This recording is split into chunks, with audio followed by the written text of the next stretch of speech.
విద్యార్థుల జీవితాలతో కేంద్రంలోని బీజేపీ ఆధ్వర్యంలో ఎన్డీఏ ప్రభుత్వం చెలగాటమాడుతోందని, తద్వారా ఎంతో మంది విద్యార్థులు మానసిక ఒత్తిడికి లోనై ఆత్మహత్యలకు పాల్పడుతున్నారని ఏఐసీసీ సంయుక్త కార్యదర్శి డాక్టర్ పాలక్ వర్మ ఆరోపించారు. జిల్లా పర్యటనలో భాగంగా కాకినాడ విచ్చేసిన ఆమె జిల్లా కాంగ్రెస్ పార్టీ కార్యాలయంలో జిల్లా కమిటీ సమావేశం నిర్వహించారు. ముందుగా పార్టీ జిల్లా అధ్యక్షుడు మాదేపల్లి సత్యానందరావు మాట్లాడుతూ కేంద్ర రాష్ట్ర ప్రభుత్వాలు అధికారాన్ని ప్రజాధనంతో సంబరాలు చేసుకుంటున్నారని విమర్శించారు. కాంగ్రెస్ పార్టీ ద్వారానే అన్ని వర్గాల వారికి న్యాయం జరుగుతుందని పేర్కొన్నారు. ఈ సందర్భంగా ఏఐసీసీ సంయుక్త కార్యదర్శి డాక్టర్ పాలక్ వర్మ మీడియాతో మాట్లాడుతూ విద్యార్థుల కోసం కాంగ్రెస్ పార్టీ ప్రత్యేకంగా ఒక యాప్ రూపొందించిందని, దాంట్లో విద్యార్థులకు విద్య గురించి తెలుసుకునే సమాచారాన్ని పొందుపరిచినట్లు ఆమె తెలిపారు. విద్యార్థులు ఎంతో కష్టపడి చదివినా నీట్ పేపర్ లీక్ కావడంతో వారి జీవితాలలో అయోమయం పెరిగాయని, తద్వారా సుమారు 20 మందికి పైగా విద్యార్థులు ఆత్మహత్య చేసుకున్నారని పేర్కొన్నారు. ఇంత జరిగినా ప్రధాని మోడీ, కేంద్ర విద్యా మంత్రి Dharmendra Pradhan స్పందించలేదన్నారు.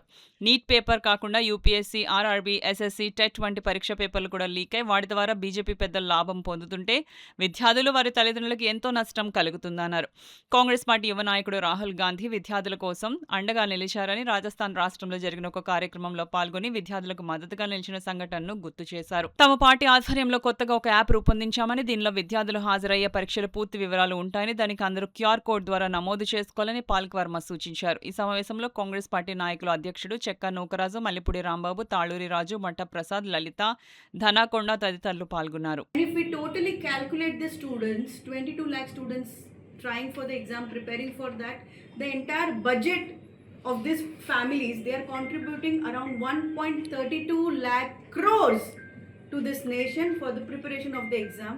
On the other side, 1.40 lakh crores is the budget of the education system of India. In short, these families are contributing to the entire budget of the education system. And what justice is done to these families? No, not the way they deserve.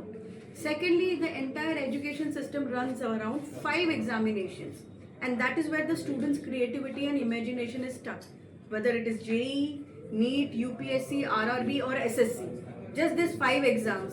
If we calculate for this year, almost 2 crore 45 lakh students have prepared. And their contribution for the fees and preparation of these exams is equivalent to the budget of the 5 ministries of India. And what they are getting in return?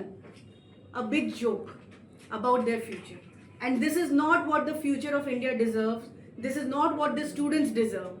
Simultaneously, CBSE board exams, if you have seen how it has happened, students came up with these complaints, and it has become again a big joke that if X student has applied for rechecking, his answer sheet is coming, the first page belongs to him, the other pages belongs to some other students, and the marks are haywire. They are confident that they have got 80 plus, but the result is showing not more than 40. This is not the justice done. The tender was given to an agency which was a defaulter. Why the defaulter company was given the agency? Why they were given this tender for checking? How seriously you are taking the students? Dharmendra Pradhan is not at all serious with this future of these kids. He must resign, and it is the students are demanding that he must resign. Next, I would like to bring to your notice that during Chhatron Ki Gunj Karyakram, Rahul ji has launched this QR code, and there is a website. I would like all of you to take this photo of this QR code also. Once you scan this QR code, a website will open, My Education, My Future, My Justice. So we are inviting students to give their inputs of how they want the education system to be. How creative is their imagination? We are inviting that because we want the education system to not be limited. It should be as per the practical implementation of the imagination of the students, and it should be economical also. It should not be a burden for the families, because providing a good education system is the responsibility of the government. So from your platform, I am asking students of Kakinada, please give your inputs to this website so that together we can fight for the improvisation of the education system of India. ఎదుర్కొంటున్నటువంటి సమస్యలపై వివరణ ఇచ్చుటకు AICC all India Congress committee వారి ఆదేశాలతో APCC వారి ఆధ్వర్యంలో మన రాష్ట్రంలోని విద్యార్థులు మరియు యువత ఎదుర్కొన్నటువంటి సమస్యలపై స్పందించుటకై ఈనాటి ఈ పత్రికా సమావేశాన్ని ఏర్పాటు చేయడం అనేది. ఇక మన ప్రియతమ నాయకుడు రాహుల్ గాంధీ గారు గత నెల 17వ తారీఖున రాజస్థాన్లోని కోటాలో ఛాత్రోంకి గూంజ్ కార్యక్రమం ర్యాలీ నిర్వహించి అచ్చట విద్యార్థులు యువత ఎదుర్కొన్నటువంటి సమస్యలపై చాలా విపులంగా తెలిపి ఉన్నారు. ఎన్డీఏ ప్రభుత్వం ఏర్పడి 2 సంవత్సరాలు పూర్తయినది. ఈ 2 సంవత్సరంలో ఎంత మాత్రం అభివృద్ధి కనిపించలేదు. నిరుద్యోగ సమస్య పెరిగినది.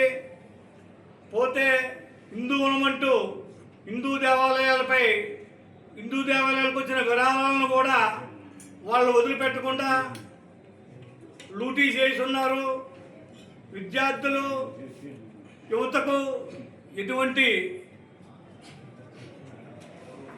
ఉపయోగం కూడా లేకుండా పోతున్నది. ఈ 2 సంవత్సరాలలో అభివృద్ధి లేకపోయినా ఉత్సవాల పేరిట కార్యక్రమాలన్నీ జరుపుకుంటూ ఎంతో ధనాన్ని వ్యయపరుస్తున్నారు. ఇకపోతే మన కాకినాడ జిల్లా కాంగ్రెస్ పార్టీ ఆఫీసులకు young and dynamic leader doctor Palakavarma garu AICC joint secretary ఈరోజు ఇక్కడికి విచ్చేసి ఇప్పటివరకు కూడా మా జిల్లా కాంగ్రెస్ కమిటీ సర్వసభ్య సమావేశం నిర్వహించి దిశానిర్దేశం చేయడం జరిగింది.